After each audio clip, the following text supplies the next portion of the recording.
दोस्तों ये कक्षा 10वीं का ऐसा पेपर है जिसमें से 100% क्वेश्चन बनेंगे। और मैं ये बता दूं, ये कोई आपका रियल या असली पेपर नहीं है।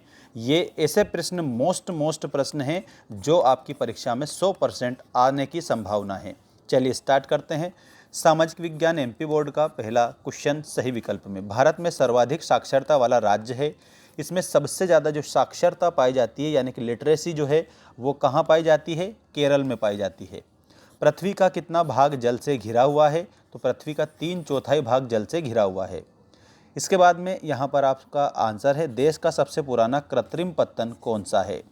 यहाँ पर कृत्रिम जो पत्तन है इसमें आप लोगों को मैं कमेंट करने के लिए आंसर बताता हूँ। देखिए आंसर आप कमेंट करके देंगे। ये 2 हटा दिए मैंने। आपके सामने 2 ऑप्शन है, दोनों में से एक राइट है। कमेंट करिए। राष्ट्रवाद को चित्रों के माध्यम से फ्रेडरिक सोरियो ने दर्शाया था। ये राष्ट्रवाद को चित्रों के माध्यम से दर्शाने वाला पहला व्यक्ति था। गांधी जी अफ्रीका से भारत में कब आए थे? 9 जनवरी 1915 को आए थे। संघ सूची का विषय कौन सा है? दोस्तों जो रक्षा है ये संघ सूची का विषय है, ऐसा आप याद रखेंगे। इसके बाद खालिस्तान भरिए वाला जो क्वेश्चन है पूरे 6 के 6 बता रहा हूँ, पूरे आंसर आप नोट कर लेना सभी। स्वयं सहायता समूह में अधिकतम सदस्य होते हैं, अधिकतम 20 सदस्य होते हैं। द्वितीय विश्व युद्ध की शुरुआत 1939 में मानी जाती है, मतलब हुई थी सही। पूना पैक्ट महात्मा गांधी और भीमराव अंबेडकर के बीच में 1932 में हुआ था, ध्यान रखना। नई आर्थिक नीति हमारे भारत में 1991 में लागू करी थी। मनरेगा को याद रखिएगा, आप सभी बच्चों को 100 दिन का रोजगार दिया जाता है। जलोढ़ मिट्टी 2 प्रकार की होती है। अब आप सभी इसका स्क्रीनशॉट ले सकते हैं और चैनल को सब्सक्राइब कर लो, क्योंकि मैं बताता हूँ मोस्ट प्रश्न जो परीक्षा में आते हैं। ठीक है, देखिएगा सत्य असत्य लिखिएगा। पहला क्वेश्चन, भारत में अधिकतर नदियों में बेसिनों में बांध बनाए गए हैं। ये बात बिल्कुल सही है। और भारत में 4 शास्य ऋतु हैं, ये असत्य आप इसमें लिखेंगे। रिजर्व बैंक नोटों का निर्गमन करती है, ये बात सही है। आरबीआई जो है इसको नोट निर्गमन का अधिकार होता है। 1973 में प्रोजेक्ट टाइगर परियोजना प्रारंभ की गई थी। तो यहाँ पर आप सभी बच्चों को आंसर में क्या लिखना है, तो इसमें आप सभी बच्चे कमेंट करके आंसर मुझे बताएंगे इसका। ठीक है, टिस्को एशिया महाद्वीपों का सबसे बड़ा इस्पात कारखाना है, ये बात आपको सत्य लिखना है। सीमांत सड़क संगठन की स्थापना 1960 में हुई थी, ये बात बिल्कुल सही है। ठीक है, इसके बाद में यहाँ पर सही जोड़ी बनाइए। कॉर्न लो, मक्का पर प्रतिबंध। ज्वार, मक्का, सोयाबीन, तो ये खरीफ की फसलें हैं। हिंद स्वराज्य के रूप में आप सभी को महात्मा गांधी की पुस्तक का नाम है हिंद स्वराज्य। गुलाब गिरी के आगे आप सभी को ज्योतिबा फुले। भारत में वैश्वीकरण के रूप में आपको आंसर लिखना है 1991। महामंदी 1929।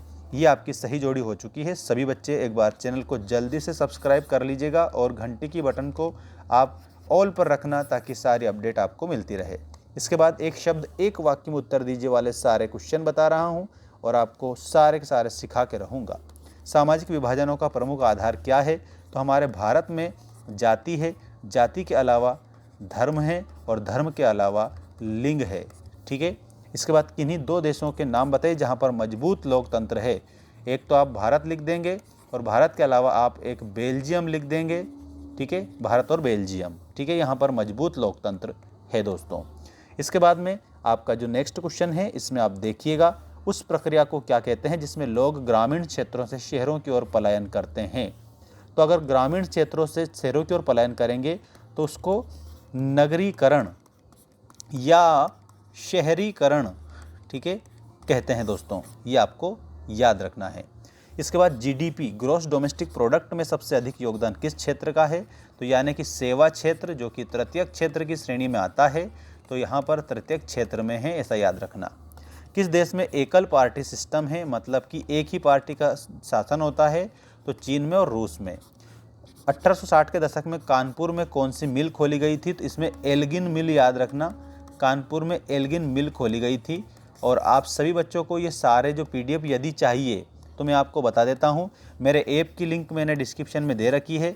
वहाँ पर आप सोशल जो साइंस है आप लोगों का, ठीक है, उसको आप परचेस कर सकते हैं मात्र 199 में। वहाँ पर आपको सारे पीडीएफ मिल जाएंगे। ऐप की लिंक डिस्क्रिप्शन में डाल रखी है। ऐप का नाम आप लोग देख सकते हैं, मेंस एजुकेशन जो है दोस्तों, ये हमारा ऐप का नाम है, जहाँ पर आपको सारे पीडीएफ मिल जाएंगे, हिंदी के भी, सोशल साइंस के भी। ठीक है, तो ये सारे के सारे पीडीएफ हमारी कोचिंग के हैं दोस्तों, ये भी मैं बता देता हूँ। और अगला वीडियो जो है ये बहुत जल्द यानी कि इसके जस्ट बाद में आने ही वाला है, जिसमें से 100% परीक्षा में क्वेश्चन छपने वाले हैं।